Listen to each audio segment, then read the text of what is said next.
नमस्कार दोस्तों, स्वागत है आप सभी का आपके अपने YouTube चैनल सरकारी अपडेट पॉइंट में। दोस्तों आज का ये जो भर्ती है बिहार आंगनवाड़ी सुपरवाइजर भर्ती के ऊपर है। दोस्तों बिहार में फिर से एक बार आंगनवाड़ी सुपरवाइजर की जो भर्तियां हैं वो तेज कर दी गई है। दोस्तों फिर से आज ऑफिशियल नोटिफिकेशन जारी कर दिया गया है, जो कि किस जिला में आपको इस वीडियो के बीच में मिल जाएगा।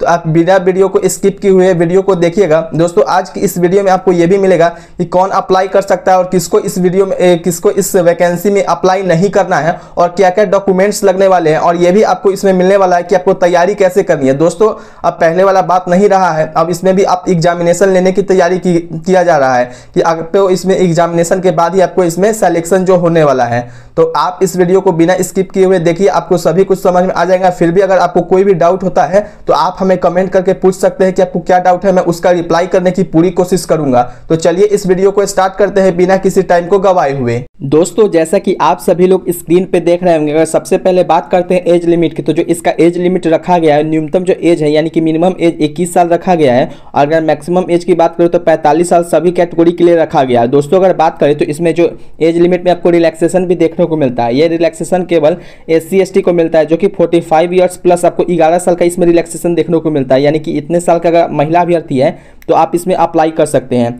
दोस्तों आपको सबसे पहले इसमें एक इंपॉर्टेंट बात का ध्यान रखना है कि केवल इसमें महिला अभ्यर्थी ही अप्लाई कर सकते हैं, मेल कैटेगरी का अप्लाई नहीं करना है। जैसा कि आप सभी लोगों ने पीछे बहुत सारे कमेंट किए थे कि भैया आप बताइए कि किस जिले में कितनी वैकेंसी आई है, तो आपको एक जिस जिला में आया है उसकी वैकेंसी आपको इस बीच में आपको मिलने वाली है। तो आपको ध्यान से इस वीडियो को देखते रहना है ताकि आपको कोई भी डाउट न रहे। नेक्स्ट बात करते हैं दोस्तों, तो नेक्स्ट जो डाउट रहता है सभी के मन में कि इसमें कौन कौन से डॉक्यूमेंट्स लगने वाले हैं। जो इसका डॉक्यूमेंट्स है बहुत ज़्यादा इंपॉर्टेंट है दोस्तों। अगर आपके पास ये डॉक्यूमेंट्स नहीं रहते हैं तो हो सकता है क्या कि आप फॉर्म अप्लाई करने के टाइम अगर ये सब डॉक्यूमेंट नहीं लगवाते हैं तो आपको इसमें से जो आवेदन है उसको रद्द कर दिया जाएगा। इसलिए आपको ध्यान से इस वीडियो को देखना है कि कौन कौन से डॉक्यूमेंट्स आपके पास है या फिर नहीं है। अगर नहीं है तो अभी आपको बनवा लेनी है। जैसे ही इसमें वैकेंसी है आपको बता देता हूँ कैसे क्या इसमें आपको आवेदक के लिए सबसे पहले कहा गया कि जो आवेदिका होगी वह बिहार के जो महिला ही केवल इसमें अप्लाई कर सकती है, किसी और स्टेट के को महिला अभ्यर्थियों को इसमें अप्लाई नहीं करना है। दोस्तों इसमें एक और बात कही गई है कि बिहार राज्य के जो मूल निवासी है केवल मूल निवासी ही इसमें अप्लाई कर सकते हैं और किसी और जिला के भी अप्लाई नहीं कर सकते हैं।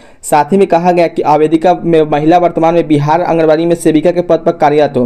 दोस्तों ये सेविका के पद में कार्यरत के लिए इसलिए कहा गया है कि ताकि आपको इसमें एक्सपीरियंस हो जाएगा। जैसा कि मैंने आपको पिछला वीडियो में बताया था कि एक्सपीरियंस के लिए आप क्या करते हैं, कुछ पैसा लगा करके आप जो अगल बगल में आंगनबाड़ी होगा वहाँ से आप कुछ पैसे लगा करके सेविका का जो सर्टिफिकेट होता है उसको बनवा लीजिएगा। सेविका का सर्टिफिकेट बनवाने के बाद इसमें जो होता है आप इसमें जो मांगा गया है सेविका के रूप में, जैसे ही अपने इसमें डॉक्यूमेंट्स इसको बनवा लेनी है। जैसे कि आपको पता होगा कि इसमें आपको अनुभव मांगा गया है, जैसा कि आप लोगों को पता होगा कि इसमें अनुभव मांगा गया है, तो आपको सेविका के पद पर कार्यरत अगर नहीं है तो आपको एक डॉक्यूमेंट बनवा लेनी है, जो कि आपको 2-3 हज़ार में आराम से मिल जाएगा। अगर आपको जॉब लेनी है तो इसको वर्क कर सकते हैं। अगर आप पहले से सेविका के रूप में वर्क कर रहे हैं तो आपको इसमें देख लेनी है। अब दोस्तों एक बात करते हैं, एक जरूरी इंपॉर्टेंट ध्यान से आप लोगों को सुनना है।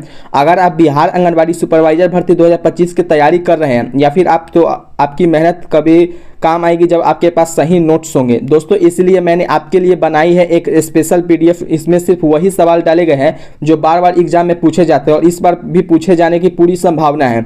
दोस्तों सच कहूँ तो यह PDF जो है आपकी सिलेक्शन की शॉर्ट की हो सकती है और कीमत सिर्फ मैंने 200 रुपये रखा है। जी हाँ दोस्तों, सिर्फ 200 रुपये रखा है।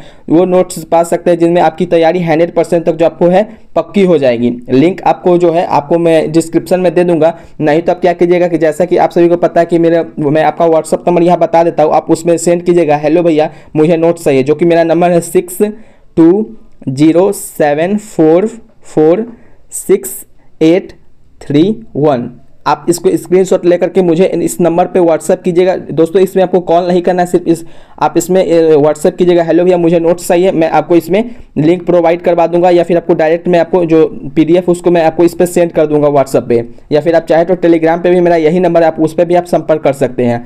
नेक्स्ट बात करते हैं दोस्तों, तो जो उम्मीदवारों के लिए कहा गया है कि इसमें जिस जिले में आपको यहाँ पे अप्लाई करनी है उसी जिले में आपको वहाँ पे आपको जो स्थायी निवासी प्रमाण पत्र होता है उसको आपको बनवा लेनी है। साथ ही में कहा गया है कि चयन वर्ष की जो 1 जनवरी को 10 वर्ष का कार्यकाल होना चाहिए, अर्थात 1/1/25 को 10 वर्ष की सेवा होनी चाहिए। और अंत में अंतिम रूप से चयनित अभ्यर्थियों को सिविल सर्जन द्वारा निर्गत स्वास्थ्य प्रमाण पत्र देना अनिवार्य है। अर्थात अभ्यर्थियों को इस आशय का, अगर बात करते हैं दोस्तों, तो आपको जिस जिला में यह वैकेंसी आई है वहाँ का आपको जो है निवास प्रमाण पत्र आपको भी बनवा लेनी है। निवास प्रमाण पत्र कहने का मतलब है दोस्तों कि जैसे आप निवास प्रमाण पत्र बनवाते हैं तो डॉक्यूमेंट्स आपको चेकिंग किया जाता है कि आप जहाँ से फॉर्म अप्लाई कर रहे हैं उस जिला में यह वैकेंसी आई है तो आप इसमें वहाँ के मूल निवासी है या नहीं। अगर नहीं है तो आपको यहाँ पे बनवा लेना है। दोस्तों ये बहुत ही ज़्यादा इंपॉर्टेंट है क्योंकि जो मूल निवासी प्रमाण पत्र है उसको आपको ध्यान में रख करके ही आपको बनवाना है। ये भी आपको यहाँ पे देख लेनी है कि जिस जिला में यह आई है, जैसे कि ये जो अभी वैकेंसी आई है दोस्तों वो शेखपुरा जिला में आया है, यानी कि शेखपुरा जिला के जो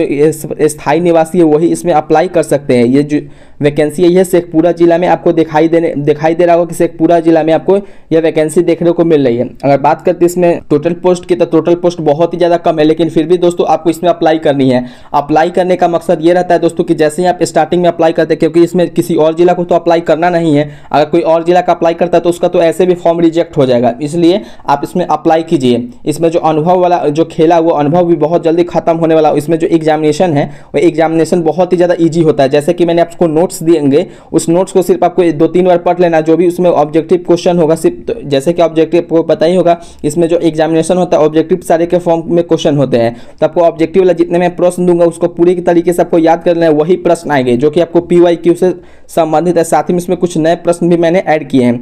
दोस्तों आवेदिका को सबसे पहले क्या करना है कि इसमें और कुछ डॉक्यूमेंट्स मांगे गए हैं, जैसे कि आपके पास मैट्रिक आपने अगर पास किया तो न्यूनतम जो है 10वीं पास आपसे मांगा गया। अगर आप 10वीं पास है तो आप इसमें फॉर्म अप्लाई कर सकते हैं। दोस्तों आपको एक बात और साथ में रखनी है कि अगर आप सिर्फ 10वीं पास है, उसके बाद आपके पास अगर 12th अगर आपने पास किया या फिर अपने ग्रेजुएशन पास किया है तो आपको तीनों का सर्टिफिकेट लगाना है। दोस्तों मैंने पिछले वीडियो में भी आपको बताया था कि तीनों का सर्टिफिकेट क्यों लगाना है, क्योंकि दोस्तों ऐसा देखा जाता है कि अगर आप सिर्फ 10वीं पास है और कोई व्यक्ति अगर 12वीं पास है, अगर ग्रेजुएशन पास अगर तीनों सर्टिफिकेट लगाता है तो जो सबसे ज़्यादा मान्यता दिया जाता है वो ग्रेजुएशन पास वाले को दिया जाता है। ग्रेजुएशन पास वालों को इसलिए दिया जाता है इसमें हायर क्वालिफिकेशन को खोजा जाता है। इसमें तो न्यूनतम तो आपको 10वीं पास होना ही चाहिए, लेकिन आपको हायर क्वालिफिकेशन देख करके ही आपको इसमें जॉब दिया जाता है। इसलिए आपको ग्रेजुएशन का जो सर्टिफिकेट है वो भी आपको लगाना है। अगर ग्रेजुएशन आप पास है, अगर नहीं है तो भी आप 10वीं लेवल का तो फॉर्म जरूर अप्लाई कीजिए। अप्लाई करिए इसलिए क्योंकि आपको देखिए जिस जिला में वैकेंसी है ये सभी जिला के तो लोग इसमें फॉर्म अप्लाई करेंगे नहीं।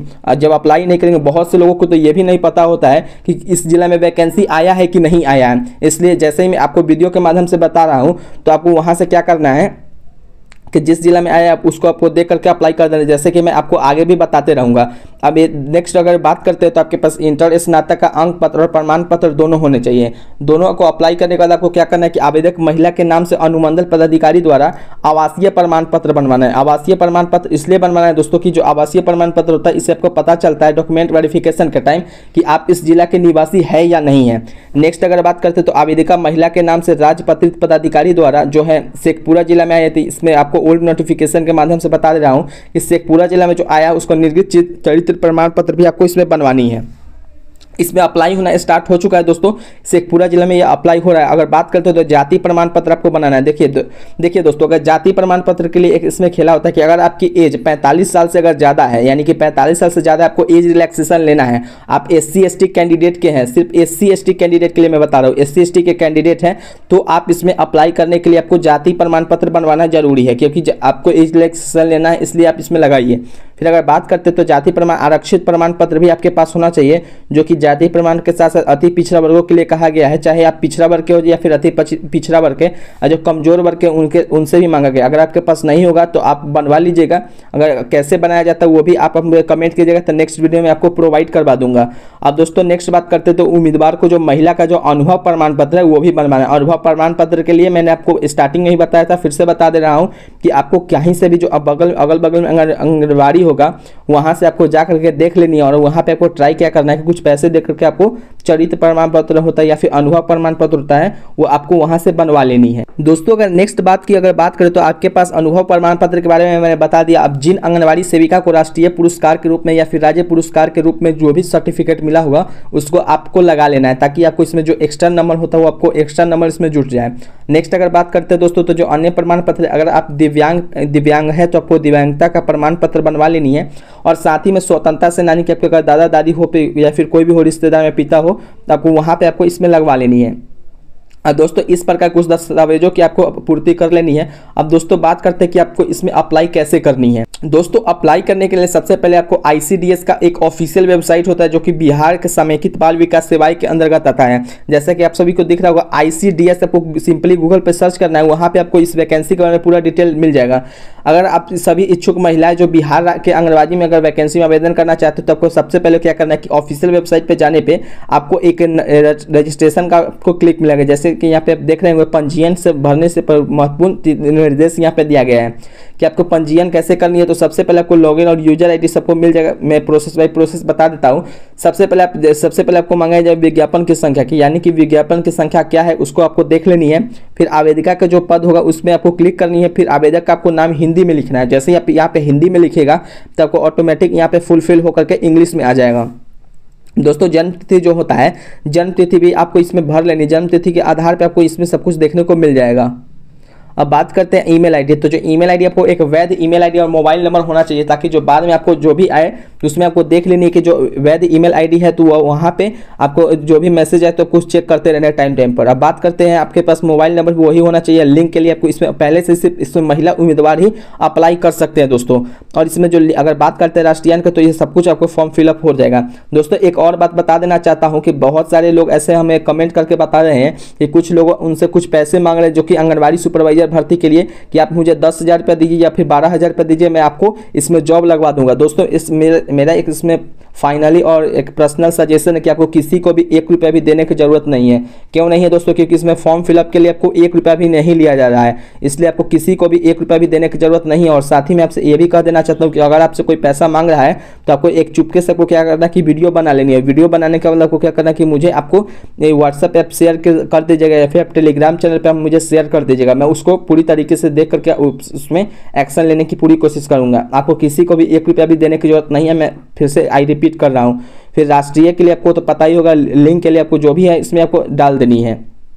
नेक्स्ट अगर बात करते हैं तो अब आपको ध्यान से इस रजिस्ट्रेशन का फॉर्म भरना है और लॉगिन का जो डिटेल्स होगा सबसे पहले आपको यूजर आईडी या पासवर्ड मिल जाएगा। जैसे ही आप इसमें क्लिक कीजिएगा तो आपको पोर्टल में आपको लॉगिन कर लेना। जैसे आप लॉगिन कीजिएगा तो आपको जितने भी डॉक्यूमेंट्स मैंने बताया उसको स्कैन करके आपको अपलोड करनी है। स्कैन करने के बाद क्या करना है कि आपको सबमिट बटन पर क्लिक करना है। जैसे ही आप सबमिट बटन पर क्लिक कीजिएगा तो आपको आवेदन का जो रसीद आपको मिल जाएगा, जिसे आपको प्रिंट आउट करके एक हार्ड कॉपी में ले लेना है। दोस्तों हार्ड कॉपी में इसलिए मैं कह रहा हूँ कि जैसे ही आप हार्ड कॉपी में लीजिएगा तो आपको क्या होता है कि अगर मान के चलिए कि मोबाइल में तो अगर डिलीट हो गया तो हार्ड कॉपी वाला जो रहेगा यूजर आईडी और पासवर्ड तो उससे आप फिर लॉगिन करके इसमें आप चेक कर सकते हैं। और फिर उसके बाद क्या करना है कि जो एप्लीकेशन का जो स्लिप है along with supporting documents to concerned, यानी कि सफलतापूर्वक ऑनलाइन आवेदन करने के बाद आपको ऑनलाइन आवेदन से प्राप्त जो स्लिप होगा उसको सभी दस्तावेजों का सफ़ेद लिफाफे में भी आप भेज सकते हैं, यानी कि इसमें ऑफलाइन भी आप इसमें अप्लाई कर सकते हैं। अब बात कर लेते हैं दोस्तों जैसा कि आप सभी लोगों को दिख रहा होगा ये जो भर्ती निकाला गया समाहरणालय शेखपुरा के द्वारा निकाला गया। जैसा कि मैंने आपको स्टार्टिंग में ही बताया था कि आपको मैं बता दूंगा कि किस जिले में निकाला गया, तो ये शेखपुरा के द्वारा निकाला गया, जिसका अगर बात करते हैं तो 9 तारीख को 9वां महीना 2025 को इसमें निकाला गया था। अगर बात करते हैं तो जिला पदाधिकारी शेखपुरा के द्वारा निकाला गया, जिसमें अगर बात करें तो आंगनबाड़ी सेविका के प्रोन्नति के संविधान में संविदा में जो इसमें प्रवेशिका के रिक्त पे आपको आयोजन किया गया है।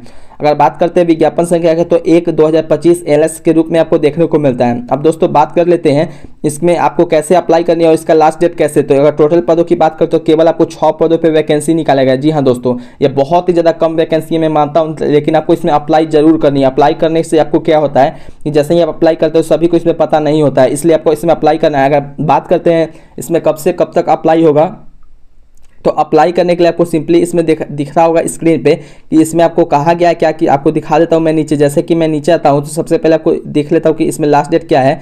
तो आपको इसमें क्या कहा गया कि 10 तारीख से लेकर के 10/9/2025 से लेकर के 8/10/2025 तक संध्या के 5 बजे तक आप इसमें अप्लाई कर सकते हैं। यानी कि इसका लास्ट डेट 8 तारीख 10वां महीना 2025 है, यानी कि 8 अक्टूबर 2025 तक आप इसमें अप्लाई कर सकते हो और स्टार्टिंग 10 सितंबर से आपको हो रही है। तो आप इसमें अप्लाई जरूर करें दोस्तों। अप्लाई करने के आपको इसमें ऑनलाइन या फिर ऑफलाइन आप इसमें दोनों तरीके से आप इसमें वर्क कर सकते हैं। दोस्तों अगर बात करते हैं तो आपको अप्लाई करने के लिए आप ऑफलाइन का वर्क नहीं कीजिए, आपको ऑनलाइन ही सारे के सारे डॉक्यूमेंट्स इसमें लगा करके आपको देने हैं। तो दोस्तों ये थी आज की पूरी जानकारी बिहार आंगनवाड़ी सुपरवाइजर भर्ती से लेकर के। दोस्तों आप लोगों को कैसा ये वीडियो लगा आप हमें कमेंट करके जरूर बताएं। दोस्तों अगर यह भर्ती जो है यह सभी के लिए नहीं निकाला गया है, कुछ जिस जिले में आई है उसी के लिए यह निकाला गया है। अगर आपको इसमें अप्लाई करना है और नेक्स्ट वीडियो आपको किस टॉपिक पे चाहिए तो आप हमको कमेंट करके बताइए, मैं उस वीडियो पे आपको नेक्स्ट टॉपिक पे आपको उस वीडियो में आपको प्रोवाइड करवा दूंगा। दोस्तों आपसे अब एक छोटा सा रिक्वेस्ट है कि अगर आप हमारे चैनल पर नए हैं तो हमारे चैनल को सब्सक्राइब जरूर करें, जैसा कि आप सभी ने हमें पिछले बार सपोर्ट किया था, जो कि आपने 1000 सब्सक्राइबर कंप्लीट करने में हमें बहुत ज्यादा मदद किया था। तो सपोर्ट करते रहिए दोस्तों। धन्यवाद दोस्तों। जय हिंद, वंदे मातरम, जय बिहार।